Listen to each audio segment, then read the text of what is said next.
अस्सलाम वालेकुम वीवर्स। उम्मीद करता हूँ आप सब लोग खैरियत से होंगे।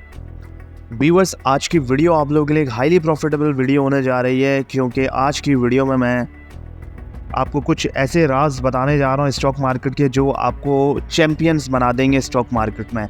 और आप अगर ये बातें अगर आपने समझ ली स्टॉक मार्केट में, तो आपको प्रॉफिट बनाने से कोई नहीं रोक सकता। आप प्रॉफिट बनाएंगे और हमेशा विन विन सिचुएशन में होंगे। मैं आपको बहुत ही आसान तरीके से स्टेप बाय स्टेप एक एक तरीका समझाऊंगा कि आपने स्टॉक मार्केट में किस तरह से इन्वेस्ट करना है और क्या स्ट्रेटजी अपनानी है। बहुत सारे लोग स्टॉक मार्केट में नए होते हैं और कन्फ्यूज़न का शिकार रहते हैं कि कौन से स्टॉक में इन्वेस्टमेंट करें। और क्योंकि पाकिस्तान स्टॉक मार्केट में अगर मैं बात करूं तो मोर देन 600 कंपनीज लिस्टेड हैं, जिनमें छोटी बड़ी स्टॉक्स हैं और बहुत सारे पेनी स्टॉक्स हैं, बहुत सारी ब्लू चिप कंपनीज़ हैं। तो हमेशा से जो लोग नए होते हैं, ज़ाहिर सी बात है उनको इतनी नॉलेज होती नहीं है, तो वो एक कंफ्यूज होते हैं। और बहुत सारे ऐसे पुराने इन्वेस्टर्स भी होते हैं जिनको थोड़ी बहुत नॉलेज होती है, लेकिन वो भी गलत डायरेक्शन में इन्वेस्ट करके या तो अपना लॉस कर रहे होते हैं या फिर उस तरीके से पैसा नहीं कमा रहे होते जो कि स्टॉक मार्केट में कमाना चाहिए। स्टॉक मार्केट में अगर आप सही तरीके से काम करेंगे और जो डायरेक्शन में आपको बताने जा रहा हूँ, तो मैं गारंटी देता हूँ कि आप स्टॉक मार्केट से करोड़ों रुपए कमा सकते हैं। और स्टॉक मार्केट एक ऐसा प्लेटफॉर्म है जिसमें आप बहुत बड़ी वेल्थ क्रिएट कर सकते हैं। दुनिया के जितने भी आप देखें कि बड़े इन्वेस्टर्स हैं, उन्होंने हमेशा सही डायरेक्शन में काम किया है और सही स्ट्रेटजी में काम किया है। और बहुत सारी ऐसी बातें मैं आपको बताऊंगा कि शायद इससे पहले आपने ये बातें किसी भी फॉर्म पे आपने सुनी नहीं होंगी। और इंशाल्लाह ये बातें अगर आप क्लिक कर गई तो आप इंशाल्लाह मुझे सारी ज़िंदगी दुआएं देंगे। तो व्यूअर्स, स्टेप बाय स्टेप मैं आपको तरीका बताऊंगा कि किस तरह से आपने स्टॉक को फाइंड करना है, राइट स्टॉक को फाइंड करना है, और क्या चीज़ें हैं जिनका ख्याल रखना है आपने स्टॉक मार्केट में इन्वेस्ट करते हुए। क्योंकि इसमें अगर आप रिस्क फैक्टर इसमें इन्वॉल्व रहता है स्टॉक मार्केट में, तो आपने बहुत सारी बातों का ख्याल रखना होता है। तो मेरी आप सब लोगों से रिक्वेस्ट है कि मैं वीडियो को बहुत ही इन्फॉर्मेटिव बनाऊंगा और मेरी कोशिश होगी कि मैं बहुत ही आसान तरीके से आपको गाइड करूं। तो वीडियो बहुत ही इन्फॉर्मेटिव होने वाली है आप लोगों के लिए। मेरी आप सब लोगों से रिक्वेस्ट है कि वीडियो को एंड तक ज़रूर देखिएगा और चैनल को ज़रूर सब्सक्राइब कर लें, ताकि ऐसी इन्फॉर्मेटिव वीडियो आपको टाइमली मिलती रहे। तो नंबर 1 पे है, अगर आप किसी भी स्टॉक में इन्वेस्टमेंट करने जा रहे हैं तो सबसे पहले आपको इंट्रिंसिक वैल्यू पता होनी चाहिए स्टॉक की। अगर आपको इंट्रिंसिक वैल्यू पता होगी तो आप सही फैसला कर पाएंगे कि जो भी स्टॉक आप ख़रीद रहे हैं, क्या वो आप सस्ता ख़रीद रहे हैं या महंगा ख़रीद रहे हैं। तो इंट्रिंसिक वैल्यू हमें बताती है कि अगर मैं मिसाल के तौर पे XYZ कंपनी है, मैं सेल की बात कर रहा हूँ। सेल इस वक्त करंट प्राइस 50 रुपये पर ट्रेड हो रहा है और कंपनी की जो वैल्यू है वो अराउंड 120 है। तो अगर कंपनी की करंट प्राइस उस कंपनी की वैल्यू से कम है तो ये स्टॉक अंडर वैल्यूड है। और अगर आप ऐसे स्टॉक में इन्वेस्टमेंट करते हैं तो आप गारंटी है कि आपको फ्यूचर में अच्छा प्रॉफिट मिलेगा।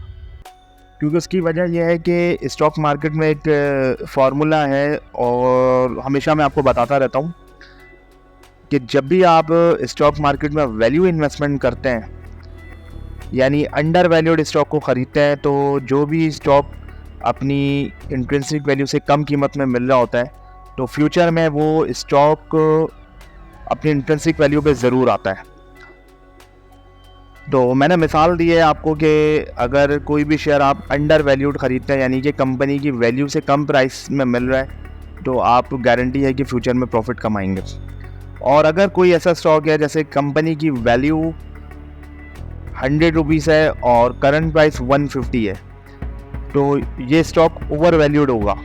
तो ऐसे स्टॉक में इन्वेस्टमेंट ना करें, क्योंकि हमेशा से आप वो चीज़ ख़रीदें जिसकी वैल्यू ज़्यादा हो और प्राइस कम हो। तो कम पैसों में अच्छा प्रॉफिट कमाएं और हमेशा वैल्यू इन्वेस्टमेंट पर जाएं।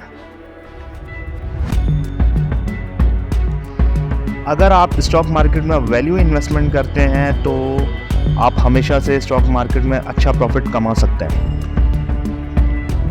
अब चलते हैं अपने दूसरे स्टेप पर।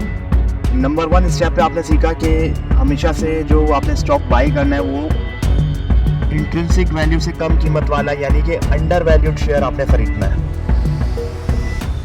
तो दूसरा स्टेप है हमारा, आपने जब भी स्टॉक को आपने ख़रीदा, जैसे अंडर वैल्यूड स्टॉक ख़रीदा, तो आपने उस कंपनी के बिजनेस मॉडल को भी समझना है, क्योंकि बिजनेस अगर किसी भी कंपनी का ग्रो करता है तो डेफिनेटली इस शेयर का जो प्राइस है वो ग्रो करेगा। और बिजनेस मॉडल्स के साथ साथ आपको देखना है कि कंपनी का जो फ्यूचर प्लान्स हैं वो क्या हैं, कंपनी अपने बिजनेस को किस तरह से एक्सपेंड कर रही है, अपनी सेल्स को बढ़ा रही है और अपनी एक्सपोर्ट में किस तरह से कंपनी इजाफा कर रही है। तो ये सारी चीज़ें भी आपको देखनी है। उसके बाद अगर कंपनी का बिजनेस मॉडल अगर एक्सपेंड कर रहा है तो डेफिनेटली जिस स्टॉक को आप परचेज कर रहे हैं उसका शेयर प्राइस काफ़ी बढ़ सकता है फ्यूचर में।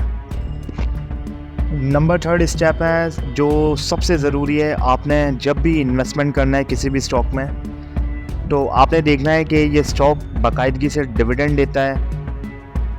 और हमेशा ऐसे स्टॉक में इन्वेस्टमेंट करें जो स्टॉक हर क्वार्टर में डिविडेंड देता हो। डिविडेंड के साथ साथ बहुत से ऐसे शेयर हैं जो कि बोनस शेयर देते हैं, और ऐसी ग्रोथ कंपनीज हैं जिन्होंने अपने इन्वेस्टर्स को मल्टी बैगर रिटर्न्स दी हैं। तो हमेशा से डिविडेंड, बोनस और मल्टी बैगर स्टॉक्स में इन्वेस्टमेंट करें। इससे आपको फ़ायदा ये होगा कि एक तो आपको मोटिवेशन मिलती रहेगी जब आपका जो डिविडेंड है वो आपके बैंक अकाउंट में आएगा। उसके बाद बोनस शेयर से आपकी जो क्वांटिटी है शेयर्स की वो बढ़ेगी, और मल्टी बैगर्स स्टॉक्स जो है वो आपको तेज़ी से मल्टीप्लाई करते हैं आपके कैपिटल को। तो बहुत सारे ऐसे स्टॉक्स हैं, अगर मैं बात करूं स्टॉक मार्केट में, जिन्होंने अपने शेयर होल्डर्स को 1000% तक का रिटर्न दिया है। जो शेयर 10 रुपये के थे वो 1000 रुपये के हो गए। तो इतने ऐसे स्टॉक्स भी होते हैं जो मल्टी बैगर रिटर्न आपको देते हैं। बस आपने फाइंड करना है, और मैं हमेशा अपनी वीडियोस में आपको बताता रहता हूँ टाइमली। और नंबर 4 पे आपने करना है कि ऐसा सेक्टर्स चूज़ करना है जो कि लुक्रेटिव सेक्टर्स माने जाते हैं स्टॉक मार्केट में। लुक्रेटिव सेक्टर से मतलब कि जो ऐसे सेक्टर्स हैं जो जिनमें ऐसे स्टॉक्स हैं जो अच्छा डिविडेंड देते हैं, और ऐसी कंपनीज जो डिविडेंड के साथ साथ बोनस देती हैं। और मैंने बताया आपको कि 3rd स्टेप में आपने multi beggars stocks, dividend stocks और बोनस स्टॉक्स आपने फाइंड करने हैं। तो जो सेक्टर्स लुक्रेटिव सेक्टर माने जाते हैं आपने उनको अलग करना है। अगर मिसाल दूँ मैं आपको, तो इसमें सबसे लुक्रेटिव सेक्टर माना जाता है स्टॉक मार्केट में पावर सेक्टर, जो बहुत अच्छा डिविडेंड देता है अपने शेयर होल्डर्स को। और शेयर इन्वेस्टर्स पावर सेक्टर में इसीलिए इन्वेस्ट करते हैं क्योंकि ये डिविडेंड अच्छा देता है। तो पावर सेक्टर डिविडेंड सेक्टर माना जाता है।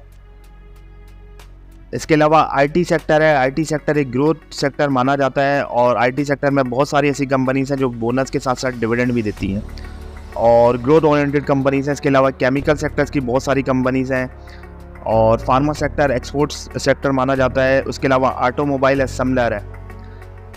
तो जब आप सेक्टर्स को अलग कर लेते हैं और फिर आपके लिए आसानी हो जाती है, उसके बाद जो सबसे लास्ट स्टेप आता है, आपने अपने पोर्टफोलियो को डाइवर्सिफाई करना है।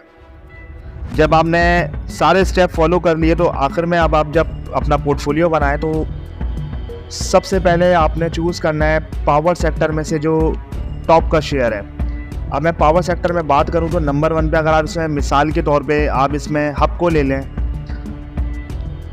उसके बाद आईटी सेक्टर में से आप एवेंशन को ले लें। केमिकल सेक्टर में कोलगेट पामोलिव आ गया।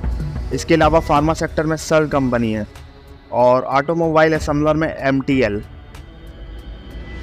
आप देखें कि कितना आसानी हो जाती है आपको अपना पोर्टफोलियो बनाने में जब आप ये सारे स्टेप फॉलो करेंगे, और आखिर में आपका एक बेहतरीन पोर्टफोलियो बन जाएगा।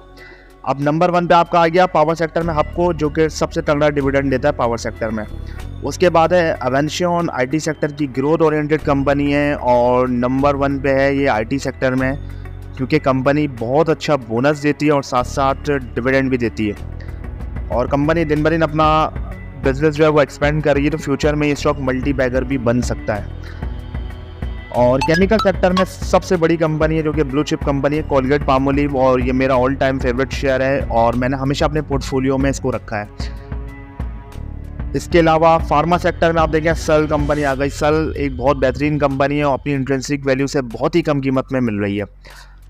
तो सल फार्मा फ्यूचर में आपको बहुत अच्छा प्रॉफिट दे सकता है।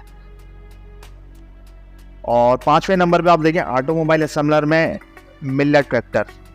मिलेट ट्रैक्टर हर क्वार्टर में बाकायदगी से डिविडेंड और बोनस शेयर देती है कंपनी, और ये इतना ज़बरदस्त शेयर है कि अगर आप इसमें इन्वेस्टमेंट करते हैं तो 1 साल में आपकी इन्वेस्टमेंट पूरी हो जाती है और उसके बाद लाइफ टाइम आपको डिविडेंड और बोनस मिलता रहेगा, जो कि आपकी एक पैसिव इनकम बन जाएगी। तो आप देखें कि जितने भी स्टेप मैंने बताए, अगर आप इनको फॉलो करेंगे तो आखिर में आपका एक ऐसा पोर्टफोलियो बन जाएगा जो कि आपको हमेशा से प्रॉफिट देगा स्टॉक मार्केट में, और आप हमेशा विन विन सिचुएशन में होंगे। और ये जो पोर्टफोलियो मैंने आपको बना के दिया है, सेम पोर्टफोलियो ये मेरा पोर्टफोलियो और मैंने बिल्कुल इसी तरह बनाया था, और मैं चाहता हूँ कि आप लोग भी बिल्कुल इसी तरह से स्टॉक मार्केट में काम करें, अच्छे शेयर्स में इन्वेस्टमेंट करें और मुझे अपनी दुआ में याद रखें। तो व्यूअर्स, आई होप कि आज की वीडियो आप लोगों के लिए एक वैल्यू एडिशन साबित हुई होगी। अगर वीडियो पसंद आई हो तो वीडियो को लाइक करें, कमेंट में अपनी राय दें और चैनल को ज़रूर सब्सक्राइब कर लें ताकि ऐसी इंफॉर्मेटिव वीडियो आपको टाइमली मिलती रहे। तो इंशाअल्लाह अगली वीडियो में दोबारा आपसे मुलाकात होगी। अपना ख्याल रखिए। अल्लाह हाफिज़।